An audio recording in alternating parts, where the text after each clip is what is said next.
بزرگوں اور دوستوں، یہ جو دنیا کی زندگی ہے یہ بہرحال ایک دن ختم ہونے والی ہے۔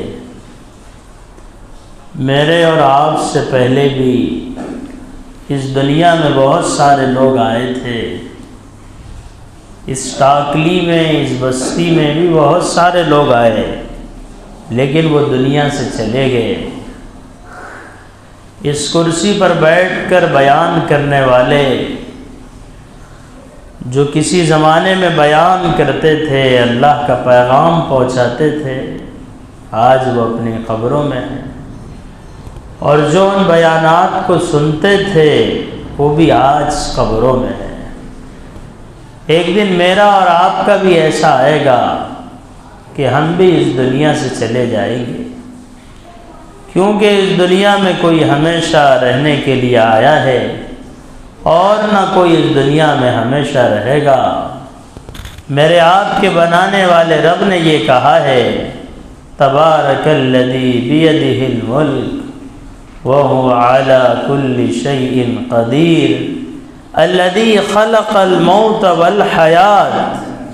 وہ رب جو ہر چیز پہ قادر ہے، وہ ذات جو بڑی بابرکت ہے، جس کے ہاتھ میں یہ نظام کائنات ہے، اس نے زندگی اور موت کو بنایا ہے کہ دنیا میں لوگ آتے ہیں، دنیا سے چلے جاتے ہیں، آنے کا سلسلہ بھی جاری ہے اور جانے کا سلسلہ بھی جاری ہے، لیکن یہ آنا جانا کوئی کھیل اور تماشا نہیں ہے، بلکہ اس دنیا سے جانے کے بعد انسان ایک گھڑی کی طرف جاتا ہے۔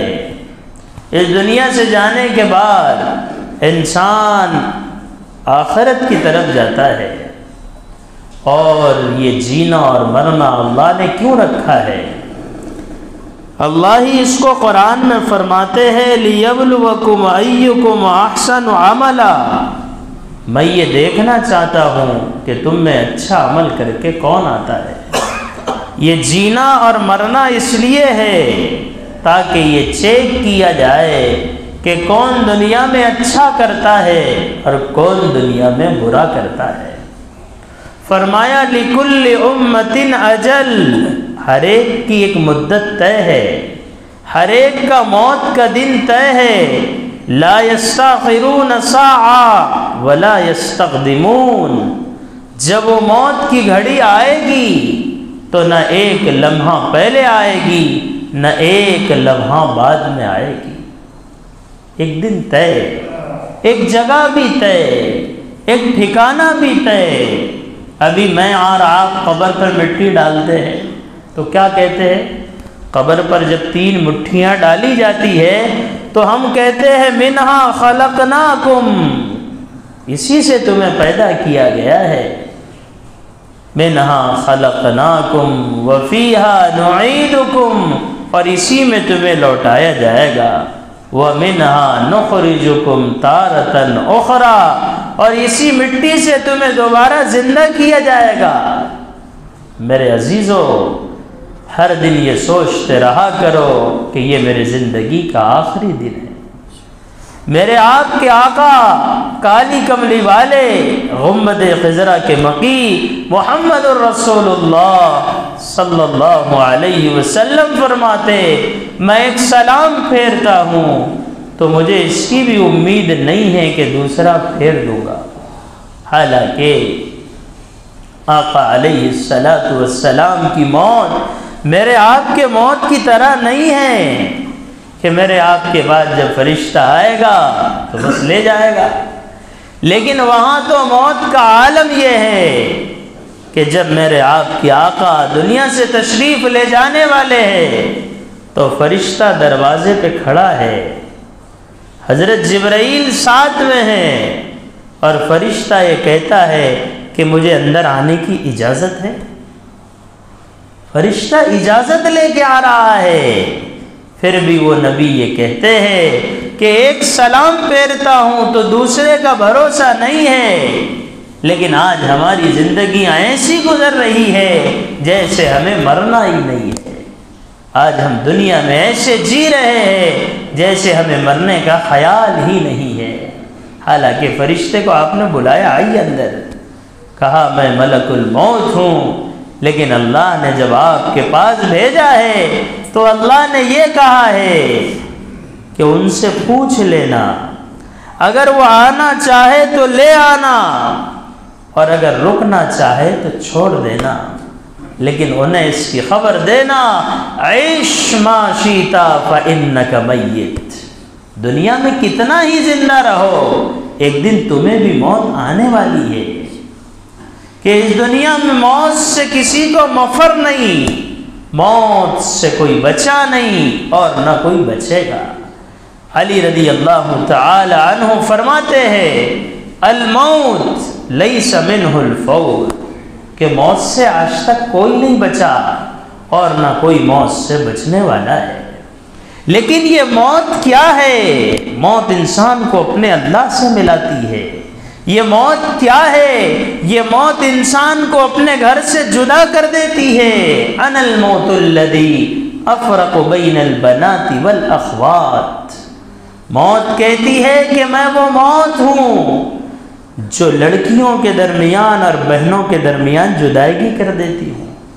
انا الموت الذی افرق بین الزوج والزوجہ، کہ میں وہ موت ہوں جو شوہر کو بیوی سے جدا کر دیتی ہوں اور بیوی کو شوہر سے جدا کر دیتی ہوں، ماں کو بیٹے سے جدا کر دیتی ہوں اور بیٹے کو ماں سے جدا کر دیتی ہوں۔ میرے آپ کا دن تو طے ہے، لیکن اللہ نے اس کی خبر نہیں دی ہے، اس کی خبر صرف اللہ کے پاس ہے۔ جگہ بھی طے، ٹھکانہ بھی طے، موت کی گھڑی بھی طے۔ سلیمان علیہ السلام ایک اللہ کے بڑے نبی تھے، اللہ نے ان کو ہواؤں پر حکومت دی تھی، ہواؤں پر بھی ان کی حکومت تھی۔ ایک دن بیٹھے تھے، ایک آدمی بھی آپ کے قریب میں بیٹھا تھا، اچانک ایک انسانی شکل میں کوئی آیا اور اس آنے والے نے گھور کر دیکھا اس بازو میں بیٹھنے والے کو، تو اس کے دل میں بات آئی کہ اس سے تو مجھے ڈر لگ رہا ہے، ایسا ہو جائے کہ سلیمان علیہ السلام ہوا کو حکم دے دے اور مجھے فلاں جنگل میں فلاں وادی میں لے جا کے چھوڑ دے۔ چنانچہ ہواؤں پر حکومت تھی، سلیمان علیہ السلام نے ہوا کو حکم دیا، وہ ہوا نے اس بندے کو اس وادی میں لے جا کر چھوڑ دیا۔ وہ بندہ جب اس وادی میں پہنچتا ہے تو اس وادی میں پہنچنے کے بعد وہ شخص جس کو وہاں دیکھا تھا وہ بھی یہاں پہنچتا ہے۔ اس نے کہا بھائی تیرے ڈر کی وجہ سے تو میں یہاں آیا ہوں اور تو یہاں بھی پہنچ گیا۔ کہا میرے بھائی میں ملک الموت ہوں، مجھے اللہ نے بھیجا ہے، میں نے جو تجھے گھور کر دیکھا تھا اس کی وجہ یہ تھی کہ اللہ نے مجھ سے یہ کہا تھا اس بندے کی روح لانا ہے، لیکن فلاں جنگل اور فلاں وادی میں لانا ہے، اب تیرے مرنے کا وقت قریب تھا، میں نے تجھے دنیا وہاں تلاش کیا، تو مجھے وہاں نظر نہ آیا، تو سلیمان کے پاس تھا علیہ السلام کے، لیکن جب تیری موت کا ٹائم آ گیا اور جو تیرے موت کا وقت تھا وہ آ گیا تو میں اس وادی میں پہنچا تو تو یہاں موجود ہے۔ بعد میں سلیمان علیہ السلام نے ملک الموت سے کہا کہ تم لوگوں کی روحوں کو نکالنے جاتے ہو تو گھور کے نہ دیکھا کرو۔ تو سلیمان علیہ السلام سے اس ملک الموت نے عرض کیا میں نے آپ کے بازو بیٹھنے والے کو اس لیے گھور کے دیکھا تھا کہ اللہ نے اس کا وقت موت کا فلاں وادی میں لکھا ہے اور یہ تو سلیمان کے پاس ہے، پتہ نہیں اب میں اس معاملے کو اس امر کو کیسے پورا کر سکوں گا، لیکن میرے پہنچنے سے پہلے یہ آپ کا امتی وہاں موجود تھا۔ جگہ بھی طے ہے، کیسے موت آئے گی، کہاں آئے گی، کس وقت آئے گی، کس حال میں آئے گی۔ جس حال میں زندگی گزرے گی اس حال میں موت آئے گی، اور جس حال میں موت آئے گی اسی حال میں قبر سے اٹھایا جائے گا۔ میرے عزیزو بزرگو، موت کی تیاری ہمیں کرنا ہے، موت حقیقت ہے، اس سے دنیا میں کوئی انکار نہیں کر سکتا۔ اللہ نے تو ایسے قصے سورہ بقرہ میں سنایا ہے کہ انسانوں کو پتہ چل جائے کہ موت اور زندگی کا معاملہ کیسے ہوتا ہے۔ حضرت حزقیل علیہ السلام کا زمانہ ہے، اس زمانے میں ایک بیماری آئی، لوگ بیماری کی وجہ سے گھبرانے لگے کہ کہیں یہ بیماری ہم کو نہ لگ جائے، جو بیماری ہمارے شہر میں دوسرے لوگوں کو لگی ہے۔ تو کیا کرتے؟ انہوں نے مشورہ کیا کہ چلو اس شہر کو چھوڑ کر جنگل بیابان میں چلے جائیں گے۔ کیوں؟ اس لیے کہ وہاں جائیں گے تو وہاں کوئی انسان ہی نہیں ہے، آب و ہوا جنگل کی ٹھیک ہے۔ یہ بہت بڑا مجمع جس کو قرآن نے کیا کہا، الم ترا، اے محمد آپ نے دیکھا ہے؟ یہ میں اور آپ جب بھی قرآن پڑھ رہے ہیں، قرآن مجھ سے آپ سے پوچھ رہا ہے، الم ترا، کیا تم نے دیکھا ہے؟ کیا تمہیں معلوم ہے؟ کیا تمہیں اس کی خبر ہے؟ یہ دیکھنا آنکھوں کا دیکھنا نہیں ہے، یہ دیکھنا علم کا دیکھنا ہے کہ تمہیں معلوم، کیا تمہیں اس کی خبر؟ آگے کیا ہے؟ الم تر الی الذین خرجوا من دیارہم، کیا تم نے ان لوگوں کو نہیں دیکھا جو اپنے گھروں سے نکل گئے تھے، گھر کو چھوڑ دیا تھا انہوں نے۔ وہ کتنے لوگ تھے؟ کہا ہم الوف، وہ ہزاروں میں تھے، کم سے کم وہ 10,000 لوگوں کا مجمع تھا۔ ہم الوف، وہ ہزاروں میں تھے۔ کیوں نکلے تھے؟ فرمایا حذر الموت، موت کے ڈر سے نکلے تھے کہ یہ بیماری ہم کو نہ لگ جائے۔ لوگ سوچتے ہیں کہ ان سے دور رہو، یہ ہمیں نہ لگ جائے۔ میرے بزرگوں، جس بیماری میں موت طے ہے، اس کی اس بیماری میں موت آ کر رہے گی، کوئی اس کو نہیں بچا سکتا، اور کسی کا مرض کسی کو لگ نہیں سکتا۔ یہ الگ بات ہے کہ آپ احتیاط کریں۔ اسلام نے احتیاط سے منع نہیں کیا ہے، اسلام احتیاط کو پسند کرتا ہے۔ حضور نے فرمایا اونٹ کو اللہ کے نام پہ چھوڑنا ہے تو ایسی جنگل میں چھوڑ دو کھلا، اور کہہ دو بسم اللہ توکلت علی اللہ، کہ اللہ پر بھروسہ۔ ایسا نہیں، حضور نے فرمایا پہلے اونٹ کو باندھو اور پھر اللہ پہ بھروسہ کرو۔ تو احتیاط توکل کے خلاف نہیں، لیکن یہ سمجھ لیجئے کہ موت اور زندگی اللہ کے ہاتھ میں ہے۔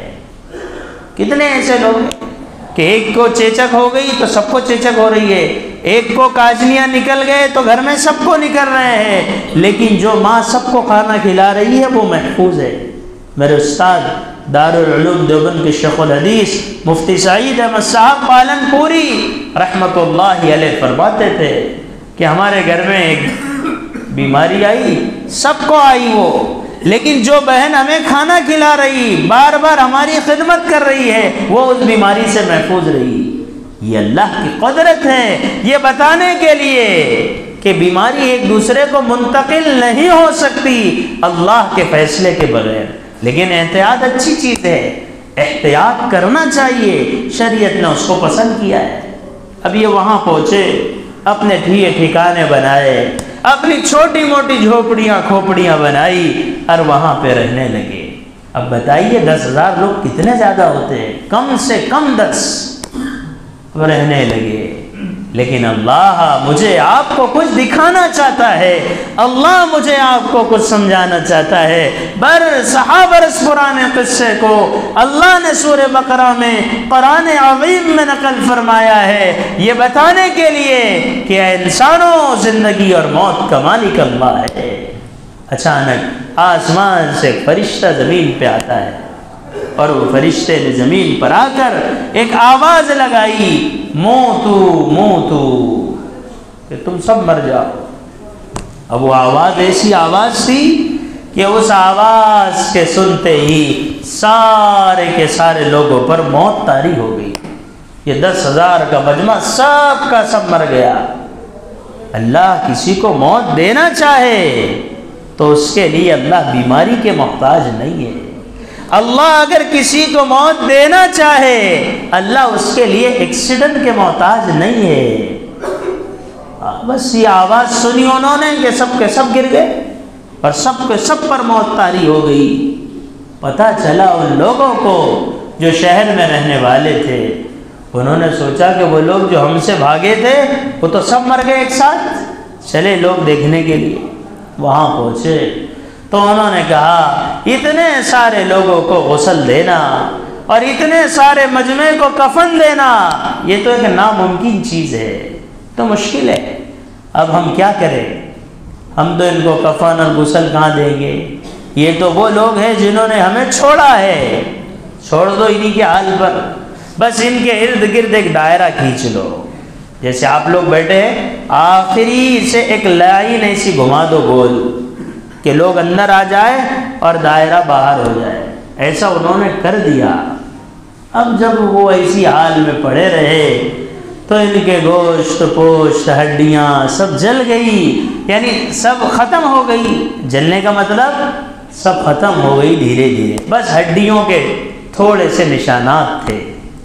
اس زمانے میں ایک نبی تھے جس نبی کا نام حزقیل علیہ السلام تھا، وہ نبی کا وہاں سے گزر ہوا، جب انہوں نے دیکھا کہ بہت ساری ہڈیاں نظر آ رہی ہے اور ہڈیاں بھی ہے تو انسانوں کی ہڈیاں ہیں، انہوں نے دیکھا تو بڑے تعجب سے دیکھا کہ یہ معاملہ کیا ہے۔ پھر انہوں نے اللہ سے دعا کی، اے اللہ یہ معاملہ کیا ہے ذرا مجھ پر کھول دیجئے۔ تو اللہ نے ان سے کہا کہ تم ہم سے یہ دعا کرو کہ ہم ان ہڈیوں کے ڈھانچے تیار کریں۔ دوبارہ انہوں نے اللہ سے دعا کی کہ اے اللہ یہ معاملہ کیا ہے مجھ پر واضح کر دیجئے، اور ان کے ڈھانچے بنائیے۔ انہوں نے دعا کی، سارے کے سارے انسانوں کے ڈھانچے تیار ہو گئے۔ پھر انہوں نے اللہ سے دعا کی کہ اے اللہ آپ نے ان انسانوں کا ڈھانچہ تو تیار کر دیا، اب تو ان انسانوں پر گوشت بھی چلا دے۔ چنانچہ ان سارے کے سارے لوگوں پر گوشت چلا دیے اللہ نے۔ پھر انہوں نے دعا کی، اے اللہ جیسے تو نے ان کا گوشت چڑھایا ہے تو ان کی روح کو دوبارہ واپس کر دے۔ اللہ کا معمول اور دستور اور عادت تو یہ ہے کہ جو اس دنیا سے چلا جاتا ہے وہ دوبارہ لوٹ کر نہیں آتا، لیکن اللہ نے کبھی کبھی ایسا بھی کیا ہے کہ موت دینے کے بعد دوبارہ دنیا میں زندگی دی ہے، مجھے اور آپ کو کچھ سکھانے کے لیے اور مجھے اور آپ کو کچھ سمجھانے کے لیے۔ انہوں نے دعا کی، اللہ نے ان کے بدن میں روح ڈال دی۔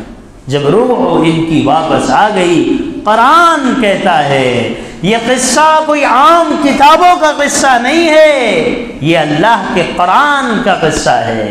سورہ بقرہ میں لکھا ہے ثم احیاہم، پھر اللہ نے ان سب کو زندہ کیا اور وہ سارے کے سارے لوگ زندہ ہوئے اور ان کے بدن پر پیلے پیلے نشان تھے۔ اور جیسی ان لوگوں کے بدن میں روح آئی اور ان کی آنکھ کھلی ہے، ان کی زبان سے جملہ نکلا سبحانک لا الہ الا انت، سبحانک لا الہ الا انت، اے اللہ تیری ذات پاک ہے، تیرے سوا کوئی معبود نہیں۔ ہم تو موت کے ڈر سے نکلے تھے کہ کہیں ان کی بیماری ہمیں نہ لگ جائے، لیکن تیرا نظام اور ہے، وہ تو زندے رہے اور تو نے ہمیں موت دی اور تو نے ہمیں دوبارہ زندہ کیا۔ وہ لوگ چند دن دنیا میں زندہ رہے اور ان کے بدن پر پیلے پیلے نشان تھے، یہ وہ لوگوں کی علامت تھی کہ یہ وہ لوگ ہیں جن کو اللہ نے موت کے بعد دوبارہ زندہ کیا ہے۔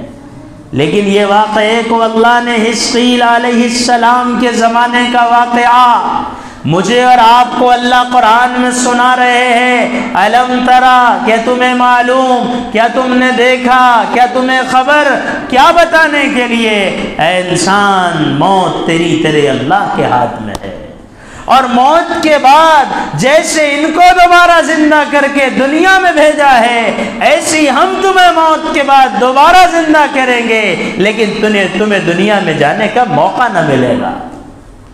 تم جب اس دنیا سے چلے جاؤ گے تو دوبارہ لوٹ کے نہ آؤ گے، لیکن یہ سمجھ لو کہ موت بہرحال آنے والی ہے۔ لیکن موت کوئی کھیل اور تماشا نہیں ہے کہ بس آ گئی اور کہانی ختم ہے۔ موت کو سمجھے ہے غافل اختتام زندگی، موت کو سمجھے ہے غافل اختتام زندگی، ہے یہ صبح شام زندگی، ہے یہ دوام زندگی کہ موت پر زندگی ختم نہیں ہوتی ہے، موت پر زندگی اسٹارٹ ہوتی ہے۔ اللہ فرماتے الذی خلق الموت والحیات، یہ موت اور زندگی کیوں بنائی ہے؟ لیبلوکم ایکم احسن عملا، یہ دیکھنے کے لیے کہ کون کیا کرتا ہے، کون اچھا کرتا ہے، کون برا کرتا ہے، یہ دیکھنے کے لیے موت اور زندگی ہے۔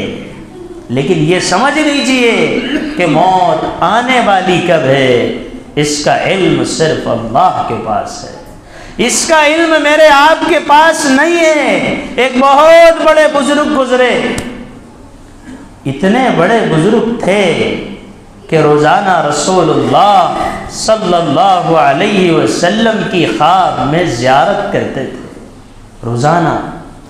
فرماتے ما بت لیلتا الا وقد رأیت رسول اللہ صلی اللہ علیہ وسلم، کہ میری کوئی رات ایسی نہیں گزری جس رات میں نے حضور کا دیدار نہ کیا ہو۔ لیکن زندگی کے آخری زمانے میں مدینے سے باہر نکلنے میں گھبراتے تھے۔ کیوں؟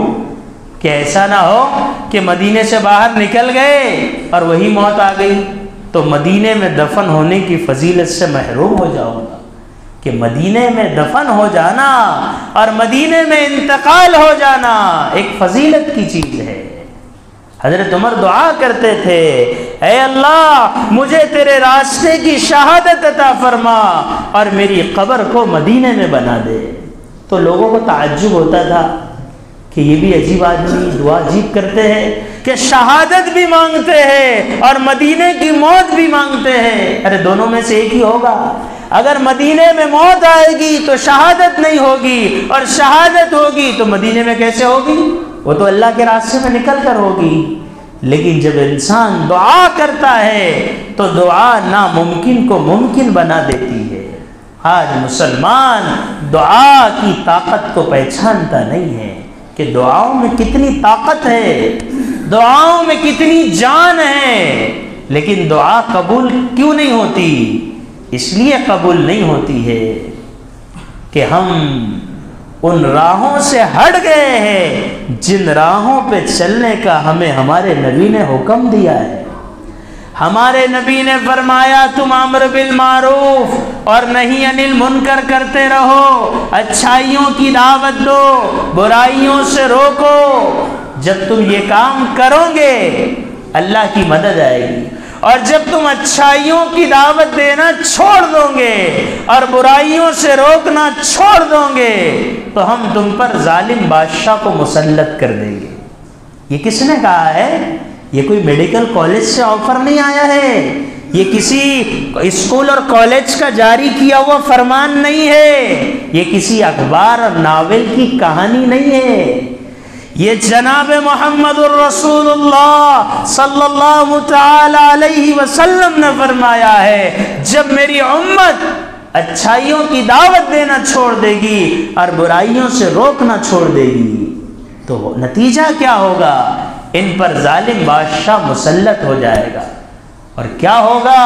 پھر ان کے امت کے نیک لوگ، ان کے امت کے ان کی قوم کے صلحاء، ان کے قوم کے علماء دعائیں کریں گے، ہم ان کی دعاؤں کو قبول نہیں کریں گے جب امت انسانوں کو بھلائی کی دعوت دینا چھوڑ دے گی۔ آج ہم نے بھلائی کی دعوت دینا اپنوں میں بھی چھوڑا ہے اور غیروں میں بھی چھوڑا ہے، حالانکہ دونوں کام ضروری تھے۔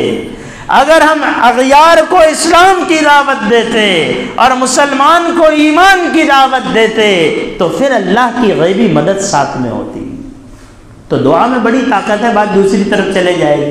حضرت عمر رضی اللہ عنہ دعا کرتے تھے مدینے کی موت کی، تو لوگوں کو تعجب ہونے لگا لیکن دعا ایک عجیب چیز ہے، وہ نظام بدل دیتی ہے۔ فجر کی نماز پڑھا رہے تھے تو ایک مجوسی تھا جس کا نام تھا ابو لولو۔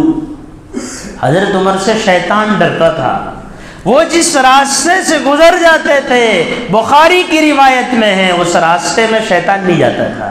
اس کو معلوم ہے کہ ادھر سے عمر جا رہے، وہ راستہ چینج کر دیتا تھا۔ اتنے بارعب انسان تھے، لیکن اللہ کو شہادت دینی تھی اور مدینے میں موت دینی تھی تو فجر کی نماز پڑھا رہے تھے۔ وہ لولو مجوسی، ابو لولو مجوسی خنجر لے کر صف میں گھسا اور حضرت عمر پر وار کیا ہے۔ جب حضرت عمر پر وار کیا تو حضرت عمر رضی اللہ عنہ کی یہ جو پیٹ پہ وار تھا وہ تو خون نکلنے لگا۔ نماز کے بعد حضرت عمر رضی اللہ عنہ کو لٹایا گیا، پھر گھر لے جایا گیا تو آپ نے اپنے بچے سے دودھ مانگا۔ جب انہوں نے دودھ پیا تو وہ دودھ ہاتھوں سے باہر نکل رہا تھا۔ اس کا مطلب یہ تھا کہ اب جانے کا وقت آ گیا ہے۔ تو آپ نے اپنے بیٹے سے کہا، میرے بیٹے اب میرے دنیا سے جانے کا وقت قریب آ چکا ہے۔ تو حضرت عمر غمگین ہیں، پریشان ہیں۔ تو حضرت علی آئے اور حضرت علی نے فرمایا، اے عمر بن خطاب امیر المومنین، کیا موت سے گھبرا گئے ہو؟ کہ موت سے نہیں، موت کے بعد کی منزلوں سے گھبرا رہا ہوں۔ وہ جانتے تھے موت کیا چیز ہے، وہ یہ جانتے تھے مرنے کے بعد کی زندگی کیا چیز ہے، اس کو وہ جاننے والے تھے، اس لیے گھبرا رہے تھے۔ میں اور آپ موت کے بعد کی منزلوں کو نہیں جانتے، اس لیے ہم آزاد زندگی گزار رہے ہیں، حالانکہ موت کب آئے گی کسی کو خبر نہیں ہے۔ تو میں آپ کو امام مالک کی بات بتا رہا تھا کہ روزانہ حضور کی خواب میں زیارت کرتے تھے اور آخری زمانے میں مدینے سے باہر نکلنے میں ڈرتے تھے کہ کہیں ایسا نہ ہو کہ مدینے سے باہر جاؤں تو وہی انتقال ہو جائے۔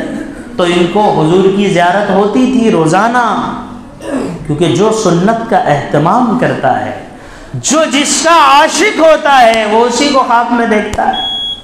اب انہوں نے سوچے کہ حضور صلی اللہ علیہ وسلم کی خواب میں زیارت ہوگی تو میں حضور سے پوچھ لوں گا کہ زندگی کے دن کتنے باقی ہیں، یہ نبی سے معلوم کر لوں گا۔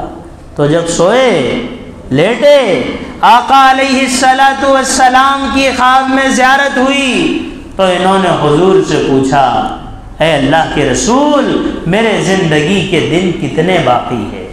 تو حضور نے خواب میں ہاتھ کا اشارہ کیا، یہ پنجہ دکھایا، ہاتھ بتا دی۔ جب یہ نیند سے بیدار ہوئی ہے تو سوچے کہ ہو سکتا زندگی کے 5 دن باقی ہو، یہ زندگی کے 5 مہینے باقی ہو، یہ زندگی کے 5 سال باقی ہو۔